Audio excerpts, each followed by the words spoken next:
ماہرہ زینب خان کے قلم سے لکھا ناول بس الفت سی ہو گئی ہے، قسط نمبر 17۔ وہ سرشار سا بھی گھر لوٹا تھا۔ اس کا ارادہ روم میں جا کر فریش ہونے کا تھا۔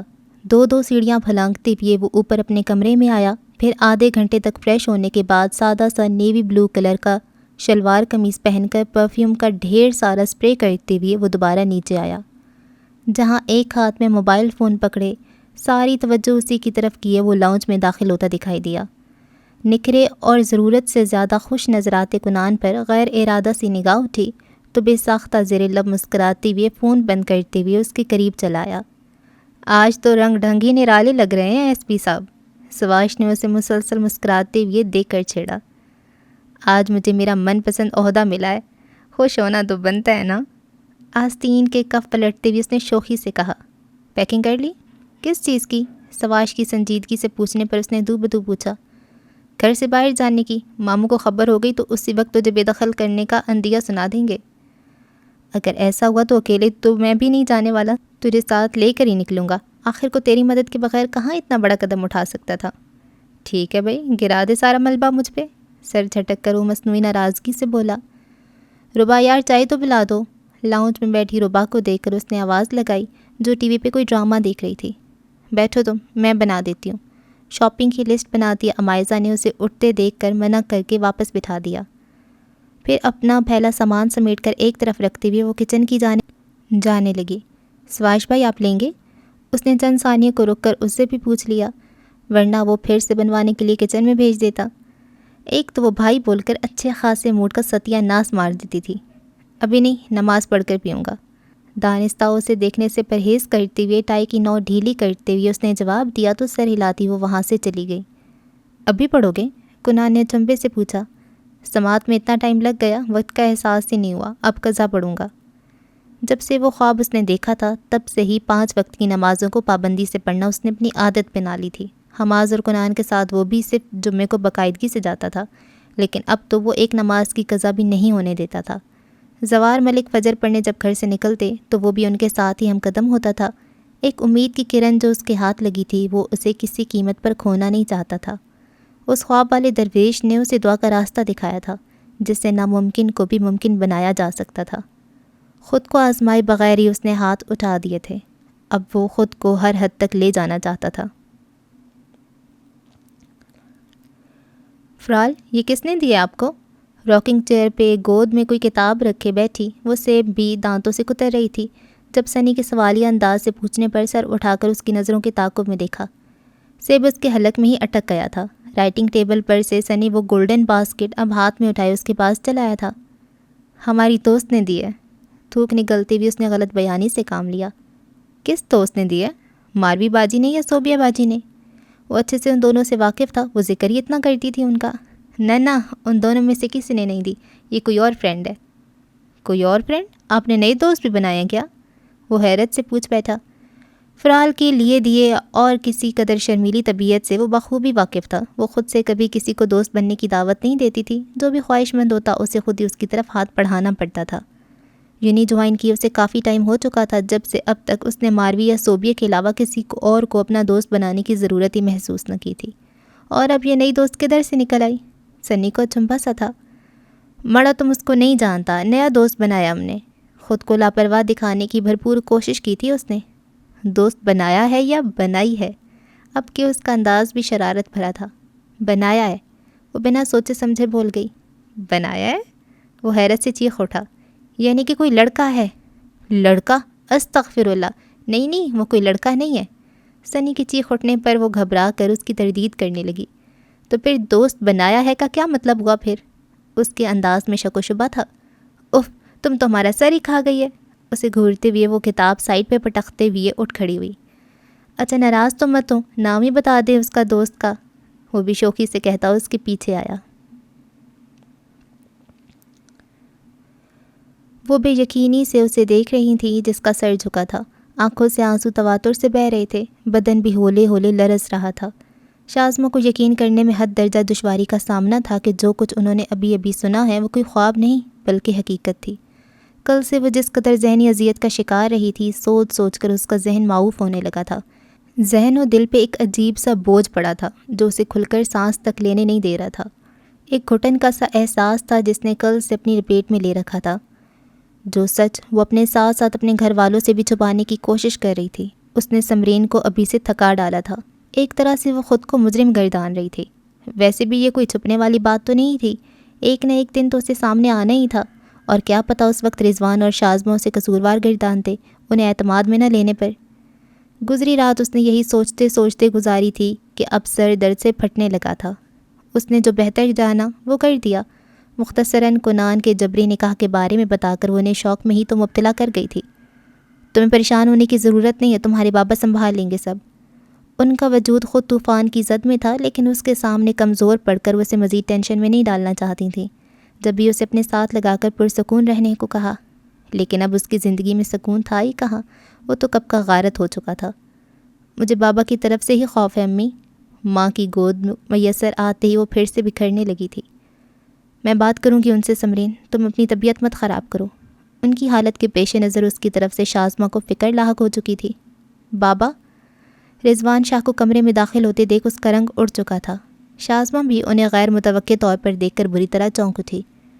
صرف ایک بات کا جواب دینا مجھے سمرین۔ ان کا انداز خطرناک حد تک سنجیدہ تھا۔ سمرین کو کپ کپی طاری ہونا شروع ہو گئی تھی۔ بابا آپ صرف ایک بات کا جواب۔ وہ اس کی بات کاٹ کر درستگی سے بولے۔ انہیں دیکھ کر صاف اندازہ لگایا جا سکتا تھا کہ شازمہ اور سمرین کے مابین ہونے والی گفتگو وہ سن چکے ہیں۔ جو تم اپنی ماں سے کہہ رہی تھیں، کیا وہ سچ ہے؟ ماں کنان نے تم سے گواہوں کی موجودگی میں نکاح کیا یا نہیں؟ رضوان شاہ کا لہجہ اتنا سر تھا کہ اس کے چہرے کو گرم آنسو بھگونے لگے تھے۔ میں کچھ پوچھ رہا ہوں تم سے۔ سر جھکائے اسے ہچکیوں سے روتے دیکھ وہ گرج کر بولے، اس نے تم سے نکاح کیا یا نہیں؟ وہ سختی سے تیز آواز میں اس سے مخاطب تھے۔ سمرین کو یاد نہیں تھا کہ اس کے پیارے بابا نے کبھی بلند آواز میں بھی اس سے بات کی ہو، لیکن کنان کی وجہ سے اسے آج یہ دن بھی دیکھنا پڑ رہا تھا۔ یہ سچ ہے بابا، لیکن اس میں میری کوئی غلطی نہیں ہے، انہوں نے زبردستی۔ ان کے لیے سب سے زیادہ ضروری صرف اس کا اقرار تھا۔ نکاح کب ہوا، کیوں ہوا، کیسے ہوا، ان سب سے انہیں کوئی لینا دینا نہیں تھا، نہ کوئی غرض تھی۔ اس کی پوری بات سنے بغیر ہی وہ تیز تیز قدم اٹھاتے وہاں سے جا چکے تھے۔ وہ خوف سے سفید پڑ چکی تھی۔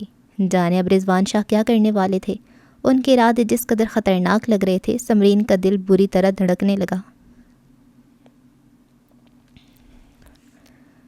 کچن میں گھسی وہ آج پھر کوئی نئی ڈش ٹرائی کر رہی تھی۔ جب سے شادی کی ڈیٹ فکس ہوئی تھی تب سے ہی وہ کوئی نہ کوئی نئی ڈش بنانے کے لیے کچن میں پائی جاتی تھی۔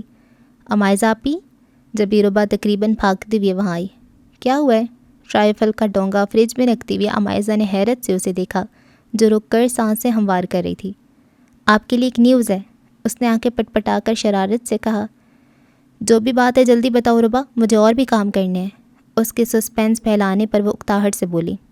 ہاں تو بات یہ ہے کہ صفوان بھائی آئے ہیں۔ ربا کی اگلی بات نے اسے چونکا دیا تھا۔ سبزیوں کی باسکٹ کی جانب بڑھتا اس کا ہاتھ وہیں تھم گیا۔ وہ بے یقین سے اس کی طرف مڑی۔ مذاق کر رہی ہو تم مجھ سے؟ وہ مشکوک ہوئی۔ ارے نہیں آپی، صفوان بھائی سچ میں آئے ہوئے ہیں، سواش بھائی کے روم میں، آپ کی وہ پرجوشی سے بولی۔ امائزہ کو اپنی دھڑکنوں کی رفتار تیزی سے بڑھتی ہوئی محسوس ہوئی۔ وہ تو خبر سنا کر وہاں سے بھاگ چکی تھی، جبکہ اس کا سکون درہم برہم ہو چکا تھا۔ اسے ایک نظر دیکھنے کی خواہش جو کہیں اندر دبی ہوئی تھی، اب پوری شدت سے اس پہ حاوی ہو چکی تھی۔ ایک نظر اپنے لباس پر ڈالی جو پرشکن اور جگہ جگہ پر مثالوں اور آئل کی چینٹوں سے سجا تھا۔ جلدی سے اپرن اتار کے چیئر پہ پھینکتے ہوئے وہ اپنے روم میں آئی۔ الماری میں سے ہینگ کیا ہوا سوٹ نکال کر 5 منٹ میں فریش ہو کر باہر آئی۔ عجلت بھرے انداز سے بالوں میں برش کر کے بیڈ پر پڑے ہم رنگ دوپٹے کو جلدی سے شانوں پر پھیلاتے ہوئے وہ روم سے نکل کر باہر لان میں چلی آئی۔ ایک یہی طریقہ تھا بس اسے دیکھنے کا۔ کافی دیر وہ جلے پیر کی بلی کی طرح یہاں سے وہاں چکر کاٹتی رہی، ایک ایک لمحہ گن کر گزار رہی تھی۔ قریباً آدھے گھنٹے کے بعد وہ سواش کے ساتھ ہنستا ہوا باہر آتا دکھائی دیا۔ امائزہ جلدی سے ایک کین کی کرسی گھسیٹ کر اس پر بیٹھی، پھر میز پہ پڑا میگزین اٹھا کر جلدی سے کھول کر چہرے کے سامنے پھیلا لیا۔ دل زور شور سے دھڑک رہا تھا۔ اس کے بھاری قدموں کی دھمک اسے اپنے دل پہ پڑتی محسوس ہو رہی تھی۔ بے چینی سے لب کاٹتے ہوئے میگزین کا کونا موڑے وہ کن اکھیوں سے اسے دیکھنے کی کوشش کر رہی تھی۔ صرف چند منٹوں کی بات تھی، گاڑی سٹارٹ ہونے کی آواز سنائی دی اور اگلے ہی لمحے صفوان کی گاڑی گھر سے باہر جا چکی تھی۔ دل محسوس کر برے موڈ کے ساتھ اس نے میگزین ٹیبل پر پٹخا۔ اتنی محنت کے بعد بھی وہ صرف اس کی پشت کی ہی ہلکی سی جھلک دیکھ پائی تھی۔ سواش بھی ایک سرسری سی نگاہ اس پہ ڈال کر گھر کے اندر جا چکا تھا، لیکن اس کے ماتھے پہ پڑتی تیوریاں خاصی واضح تھیں۔ اتنا ایٹیٹیوڈ بھی کس چیز کا کہ اپنے منگیتر کو اس طرح سے اگنور کیا جائے؟ اس کا موڈ سخت آف ہو چکا تھا۔ دل میں اس سے شکوے کرتی وہ وہاں سے اٹھ کھڑی ہوئی۔ تھانے سے واپس آ کر پورچ میں گاڑی کھڑی کر کے وہ باہر نکلا ہی تھا کہ جانے کب سے اس کے انتظار میں وہاں ٹہلتا حماس تیزی کے ساتھ اس کے پاس پہنچا۔ کیا ہوا؟ سب خیریت؟ خیریت نہیں ہے، رضوان انکل آئے ہیں بہت خراب موڈ کے ساتھ۔ حماس کی اگلی بات نے اس کا رنگ اڑا دیا تھا۔ اسے اندازہ تھا کہ اس قسم کی سچویشن کو فیس کرنا ہے، لیکن اتنی جلدی یہ وقت آ پڑے گا، یہ اسے بالکل اندازہ نہیں تھا۔ کچھ انہونی کا احساس لیے اس نے دھڑکتے دل کے ساتھ ڈرائنگ روم میں قدم رکھا۔ چہرے سے تو وہ کافی کمپوز لگ رہا تھا، لیکن رضوان شاہ کی اتنی اچانک اور غیر متوقع آمد نے دل دھڑکا دیا تھا۔ السلام علیکم۔ اندر داخل ہوتی ہی ایک تناؤ کی فضا نے اس کا استقبال کیا تھا۔ سلام کر کے وہ درزیدہ نگاہوں سے وہاں موجود ان سب کے غیر معمولی سنجیدہ نظر آتے چہروں کو دیکھ کر کوئی اندازہ قائم کرنے ہی لگا تھا، جب بھی رضوان شاہ کا ایک تھپڑ اسے اپنے چہرے پہ پڑتا محسوس ہوا۔ اہانت کے احساس سے اس کا چہرہ سرخ ہو اٹھا تھا، نیلی آنکھیں الگ دہک اٹھیں۔ پوچھو زوار اپنے بیٹے سے کہ کیا حرکتیں کرتا پھر رہی ہے۔ رضوان شاہ تو اس کی سوچ سے کہیں زیادہ بھڑکے ہوئے تھے۔ انکل میں، اس نے کچھ بولنے کے لیے لب کھولے ہی تھے کہ انہوں نے بری طرح جھڑک دیا۔ سواش نے بھی اسے فی الحال چپ رہنے کا اشارہ کیا۔ خاموش رہو تم سے تو میں بات کرنا پسند نہیں کروں گا۔ جتنا میں نے تمہیں نیک اور شریف سمجھا تھا، افسوس کہ اس کے بالکل الٹ نکلے ہو تم۔ مجھے تم سے ایسی حرکت کی قطعی کوئی امید نہیں تھی ماں کنان۔ تم قدم قدم پہ مجھے اپنی ذہانت اور قابلیت کی وجہ سے متاثر کرتے رہے ہو، لیکن آج جو تم نے کیا ہے، مجھے خود پہ غصہ آ رہا ہے کہ میں نے کیوں تم جیسے انسان کو اپنا بیٹا بنانے کے لیے حامی بھری۔ جس غصیلے انداز میں اسے گھورتے ہوئے وہ بول رہے تھے، کنان کو صاف لگ رہا تھا کہ بس ابھی گریبان سے پکڑ کر 2-3 تھپڑ اور لگنے والے ہیں اسے۔ زوار ملک کی غیر معمولی سنجیدگی تو یہی بتا رہی تھی کہ رضوان شاہ انہیں سب بتا چکے ہیں۔ اگر مجھے سمرین کی شادی اس سے کرنا ہی ہوتی تو میں منگنی کیوں ختم کرتا؟ کیا یہ مجھے چیلنج کر رہے زوار؟ اپنے بیٹے کی طرف سے میں تم سے معافی مانگتا ہوں رضوان۔ ایک سرد نگاہ کنان پہ ڈال کر انہوں نے رضوان شاہ کے غصہ کم کرنے کی حتی الامکان کوشش کی۔ یہ حرکت ہرگز معاف کیے جانے لائق نہیں ہے۔ وہ تو کچھ کہنے سننے کو تیار ہی نہیں تھے۔ دیکھو رضوان، میں تمہاری کیفیت سمجھ سکتا ہوں، میں خود 2 بیٹیوں کا باپ ہوں۔ ماں کنان کی حرکت یقیناً معاف کیے جانے کے قابل نہیں، لیکن میں پھر بھی تم سے درخواست کرتا ہوں کہ اس کی غلطی کو نظر انداز کر دو۔ سمرین بیٹی ہم سب کو امائزہ اور ربا کی طرح ہی عزیز ہے۔ ہم آج بھی سمرین کو اپنی بہو کے روپ میں ہی اس گھر میں ہنستا بستا دیکھنا چاہتے ہیں۔ میں ایسا کچھ نہیں چاہتا زوار، اپنے بیٹے کو کنٹرول میں رکھو۔ اگر یہ اپنے پولیس میں ہونے کے ایسے ناجائز فائدے اٹھاتا رہے گا تو تمہیں ہی سب کے سامنے جواب دہ ہونا پڑے گا۔ خیر، ڈائیورس پیپرز بہت جلد تیار کروا کے بھجوا دوں گا تمہیں۔ وہ خشک لیکن اکھڑ انداز میں کہتے ہوئے وہاں موجود ہر شخص کو ہلا گئے تھے۔ ایسا نہیں ہو سکتا انکل، تڑپ کر کہتے ہوئے کنان کا چہرہ اچانک ہی سرخ ہوا۔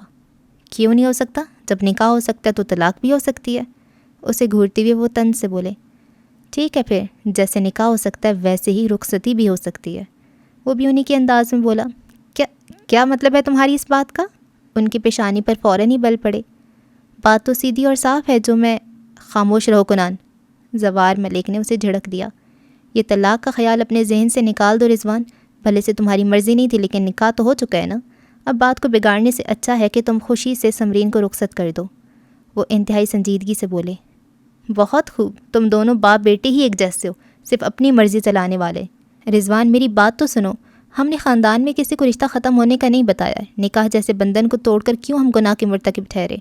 سمرین یہاں بہت خوش رہے گی، اس بات کی گارنٹی میں تمہیں دیتا ہوں، اور کنان کی طرف سے تم فکر مت کرو، اس نے جو غلطی کی اس کا خمیازہ یہ ضرور بھگتے گا۔ ان کے کندھے پر ہاتھ رکھے وہ جذب سے کہہ رہے تھے۔ زوار، ٹھیک کہہ رہے ہیں رضوان بھائی، آپ سمرین کی زندگی ایسے برباد مت کریں۔ ماں کنان اسے دل سے اپنی زندگی میں شامل کرنا چاہتا ہے، اسی لیے یہ انتہائی قدم اٹھانے پہ مجبور ہوا۔ انیزہ نے بھی متانت سے کہتے ہوئے گفتگو میں شرکت کی۔ کنان، معافی مانگو رضوان سے۔ زرمین نے کنان کو ڈپٹ کر کہا۔ اس کی ضرورت نہیں آپا۔ زوار ملک کی دیکھا دیکھی وہ بھی انہیں یہی کہتے تھے۔ ان کے شانے ڈھلک گئے تھے، لمحوں میں ہی صدیوں کے بیمار لگنے لگے تھے۔ I'm sorry uncle. سر جھکائے وہ شرمندہ سا ان کے سامنے آ کھڑا ہوا۔ انجانے میں نے بہت بڑی غلطی کر دی۔ آپ جو کہیں گے، جیسے کہیں گے میں ویسا کرنے کو تیار ہوں، لیکن آپ پلیز یہ ڈائیورس والی بات نہیں کریں۔ میں آپ کی بیٹی کو چھوڑ نہیں سکتا، میں اس سے بہت محبت کرتا ہوں۔ بس اتنا ٹھیک ہے، انکل تمہیں ضرور معاف کر دیں گے۔ اس سے پہلے کہ جذبات میں آ کر وہ مزید کچھ الٹا سیدھا بول دیتا، سواش نے کھنکارتی اسے خاموش کروایا، ساتھ ہی اسے آنکھیں بھی دکھائیں۔ میں کچھ نہیں کہوں گا، جو سمرین چاہے گی وہی میرا فیصلہ ہوگا۔ فیصلے کا اختیار سمرین کے ذمہ کرتے ہوئے وہ اپنی طرف سے انہوں نے گویا بات ہی ختم کر دی۔ شکر، ماں کنان کے ساتھ ساتھ وہاں سب نے تشکر کا سانس بھرا۔ رضوان کے مقابلے میں سمرین کو منانا زیادہ مشکل نہیں تھا۔ ان کے بہت روکنے کے باوجود بھی وہ مزید وہاں ٹھہرنے پر رضامند نہیں ہوئے۔ زوار صاحب انہیں باہر تک چھوڑنے گئے تھے، پیچھے زرمین اور انیزہ کنان کو پکڑ کر بیٹھ گئیں، جو معصوم سی شکل بنائے ان کے سوالوں کے جواب دے رہا تھا۔ اگر تم دونوں کا بھی اس میں کوئی ہاتھ ہے تو ابھی بتا دو مجھے۔ زوار ملک نے اندر آتے ہوئے حماز اور سواش کو خوشمگین نظروں سے گھورتے ہوئے پوچھا۔ قسم لے لے ماموں، میرا تو اس سب سے کوئی لینا دینا ہی نہیں ہے۔ ہو سکتا ہے سواش بھائی نے مدد کی ہو، ویسے بھی یہ دونوں مجھے اپنی پلاننگز میں شامل نہیں کرتے۔ اس نے فوراً سے صفائی دیتے ہوئے اپنا دامن بچایا۔ سواش تم؟ زوار ملک کو اس کے جھکے ہوئے سر کو دیکھ کر ہی اپنا جواب مل چکا تھا۔ جو تھپڑ رضوان نے تمہیں مارا ہے، اگر بہت پہلے ہی تم مجھ سے مار کھا چکے ہوتے تو شاید آج یہ دن نہ دیکھنا پڑ رہا ہوتا۔ وہ کنان کو گھورتے ہوئے بولے۔ اگر وہ رشتہ ختم کر کے مجھے غصہ نہ دلاتے اور میں وہ سب نہ کرتا تو یقیناً آج مجھے تھپڑ نہ کھانا پڑتا۔ باؤل میں سے ڈرائی فروٹس نکال کر کھاتے ہوئے وہ بھی منہ بنا کر بولا۔ شرم کرو تم، غلط کام کرنے کے بعد معافی مانگنے کی بجائے ہٹ درمی دکھا رہے ہو۔ ہٹ درمی نہیں ڈیڈ، اور نکاح کرنا غلط کام تو نہیں ہے نا؟ جس طریقے سے تم نے کیا ہے وہ غلط ہے۔ بس کرو زوار، کیوں بچے کے پیچھے پڑ گئے ہو تم؟ زرمین نے ناراضگی سے کہا۔ بچے کے کام نہیں دیکھے آپ نے آپا؟ ہو جاتی ہیں غلطیاں، اب اس کا یہ مطلب تو نہیں ہے نا کہ اس کے پیچھے ہاتھ دھو کر ہی پڑ جاؤ۔ ٹھیک ہے، نہیں کہہ رہا میں کچھ آپ کے لاڈلے کو، ناراضگی سے کہہ کر وہ وہاں سے اٹھ ہی گئے تھے۔ مل گیا تمہیں سکون اپنے بابا سے تھپڑ پڑوا کر؟ ٹیرس پہ موجود فون کان سے لگائے وہ مقابل سے محو گفتگو تھا۔ آپ کو اپنی حرکتوں کی وجہ سے پڑا ہے، مجھے کیوں بلیم کر رہے ہیں؟ اگر تم مجھے نہ اکساتی تو یہ کبھی نہ ہوتا میرے ساتھ۔ ویسے رضوان انکل نے فیصلے کا اختیار تمہارے ہاتھ میں دیا ہے، بتاؤ کیا کرو گی؟ ہوا سے اٹھتے بالوں کو ہاتھ سے سنوارتے ہوئے اس نے نچلا لب دانتوں تلے دبا کر پوچھا۔ آپ کے خیال میں کیا ہونا چاہیے؟ اس نے الٹا سوال کیا۔ چپ چاپ رخصتی کے لیے مان جانا چاہیے، اور کیا کرنا چاہیے؟ اس نے خفیف سے شانے اچکائے۔ سوری، میرا فیصلہ اس کے برعکس ہوگا۔ سمرین کا انداز کافی خشک تھا۔ سیریسلی؟ اس کے ابرو حیرت سے اٹھے۔ بالکل، مجھے آپ کے ساتھ نہیں رہنا، وہ ابھی بھی سرد لہجے میں بولی۔ رہنا تو اب ساری زندگی تم نے میرے ساتھ ہی ہے، اب اپنی خوشی سے رہو یا میری زبردستی سے، اس نے شانے اچکاتے ہوئے کہا۔ ہر بار آپ کی نہیں چلے گی کنان؟ اس کے انداز میں خفگی تھی۔ ہر بار میری ہی چلے گی، اور اگر تم نے کوئی الٹی سیدھی حرکت کی تو پھر دیکھ لوں گا میں تمہیں۔ تم ہمیشہ سے میری ہی تھی اور میری ہی رہو گی۔ اگر تم نے فیصلہ میرے حق میں نہ دیا تو پھر جس طریقے سے نکاح کیا تھا اسی طرح رخصتی بھی کروا سکتا ہوں۔ اس کا دماغ گھومنے میں لمحہ بھی نہیں لگتا تھا۔ آپ نے مجھے دھمکانے کے لیے فون کیا ہے؟ نہیں، صرف باور کروانے کے لیے کہ تم پہ صرف اور صرف میرا حق ہے۔ اگر کسی نے تمہیں مجھ سے الگ کرنے کی کوشش کی تو خدا کی قسم دنیا کو آگ لگا دوں گا۔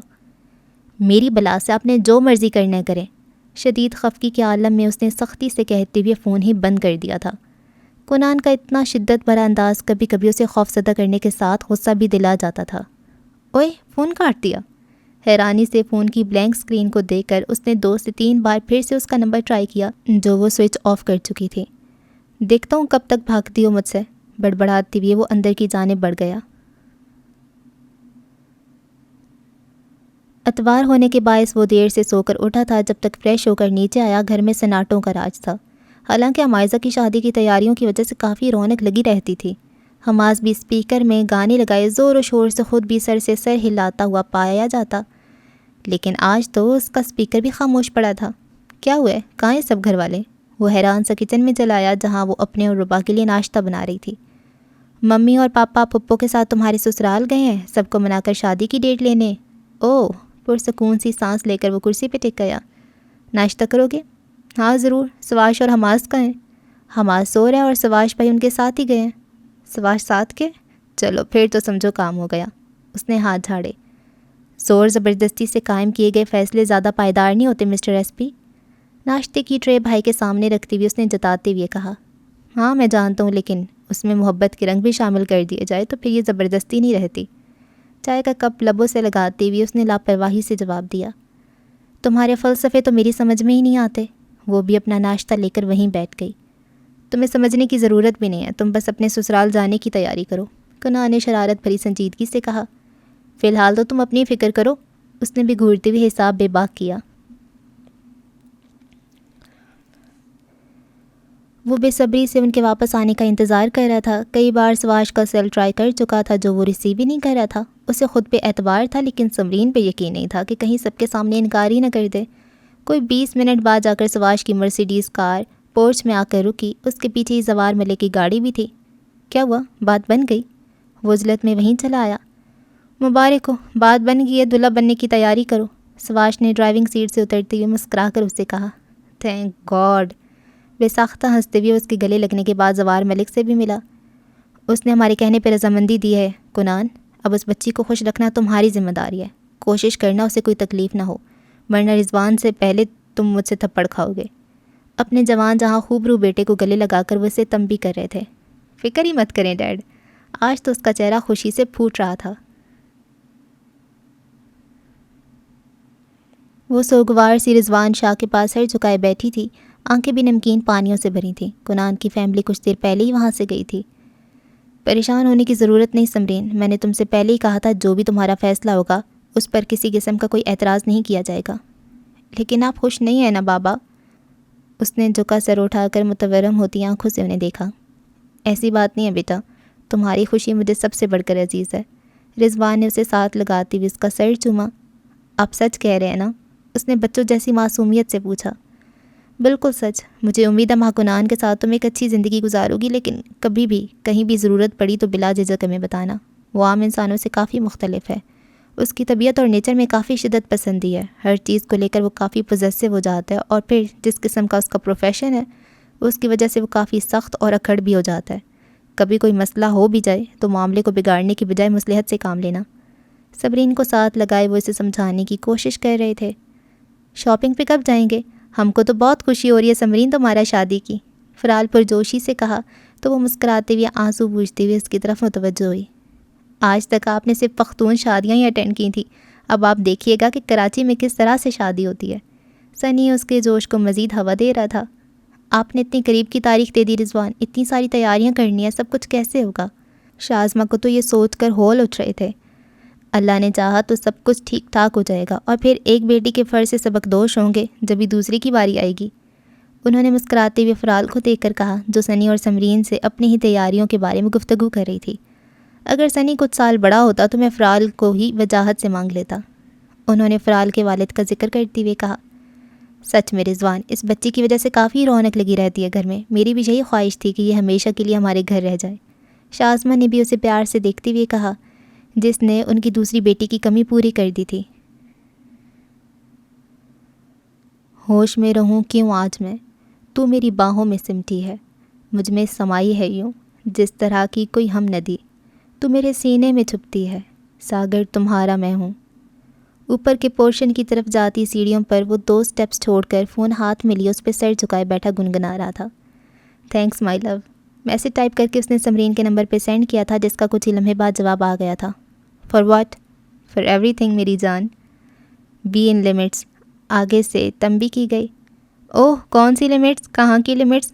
اب تو شرعی پلس قانونی دونوں حقوق حاصل کر چکا ہوں۔ وہ ارد گرد سے بے نیاز اپنی ہی دھن میں مست و مگن تھا، جبکہ لاؤنج میں ایک محفل سی لگی ہوئی تھی۔ زوار ملک نے صاف کہہ دیا تھا کہ پہلے سمرین اس گھر میں آئے گی، اس کے بعد ہی ہم عائزہ کی رخصتی کریں گے۔ جس ڈیٹ پر اس کی شادی رکھی گئی تھی اس سے 1 ہفتے پہلے کی تاریخ کو کنان اور سمرین کی شادی طے پا گئی تھی۔ گھر میں 2 شادیاں تھیں اور وقت کافی کم تھا۔ ماہرہ زینب خان کے قلم سے لکھا ناول بس الفت سی ہو گئی ہے، قسط نمبر 17 کا اختتام ہوا۔ آپ سے اگلی قسط میں ملاقات ہوگی، تب تک کے لیے اللہ حافظ۔